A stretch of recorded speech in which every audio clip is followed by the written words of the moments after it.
Hello, this one is titled A Day with the One Percenters. I never envisioned Alec Baldwin and Nathan Lane helping to change my views on really rich people. I would describe my own political stance as slightly left of center, except in these divisionary days I have no idea where the center is, or if it still even exists. I do have concerns about the increasing gap between the rich and the poor, but my day with Baldwin, Lane, and the supporters of the hole-in-the-wall gang camp gave me a new perspective. My wife and I attended a charity event at the camp in Ashford, Connecticut, as guest of the owner of the company I used to work for. Lane was the MC of the wonderful talent show, and Baldwin was the auctioneer for the fundraiser. Lane began his stand-up routine with a series of Mitt Romney jokes. The event was just prior to the 2012 election. The reception to his humor was tepid, and Lane lamented, "Am I going to be the first person ever heckled off the stage of a charity event?" The liberal-leaning actor now realized many in the audience were well-to-do residents of Fairfield County and the Upper East Side. He was in the belly of the beast. Being a veteran performer, he smoothly segued into several Joe Biden slams.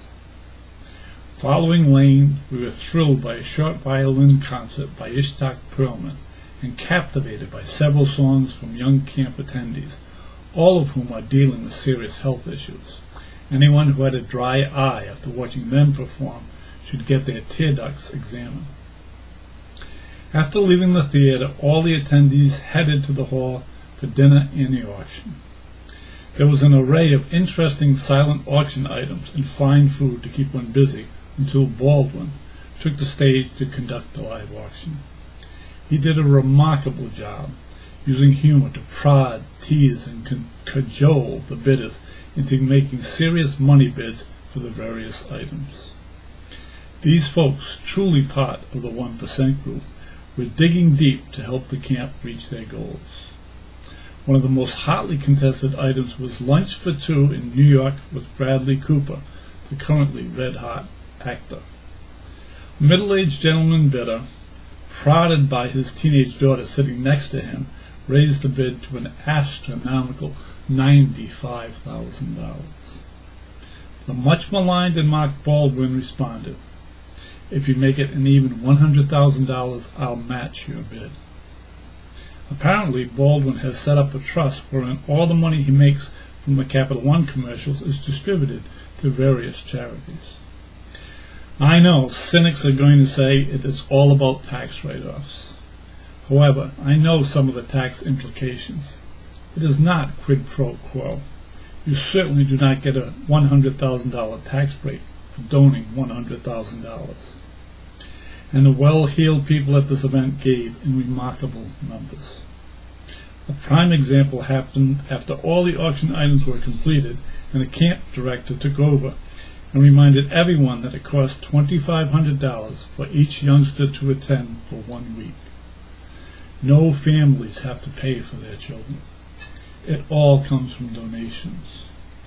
The director asked people who wanted to sponsor to simply hold up their bidding paddles and call out the number of campers they wanted to pay for. My former boss's paddle was one of the first in the air. He is modest, so I will not divulge how many children he and his wife paid for. I will tell you that there was a thicket of paddles raised, with some individuals pledging to support 50 campers. You do the math. It was heartwarming altruism at the highest level. The divisiveness between the so-called classes in this country is truly troubling. This day was a cautionary tale to me personally to avoid the stereotyping which can block you from seeing the gray areas which exist in all arguments. And in fact, these folks don't take themselves so seriously. At the end of Nathan Lane's performance, he asked a friend and veteran character actor, Ernie Sabella, to join him on stage.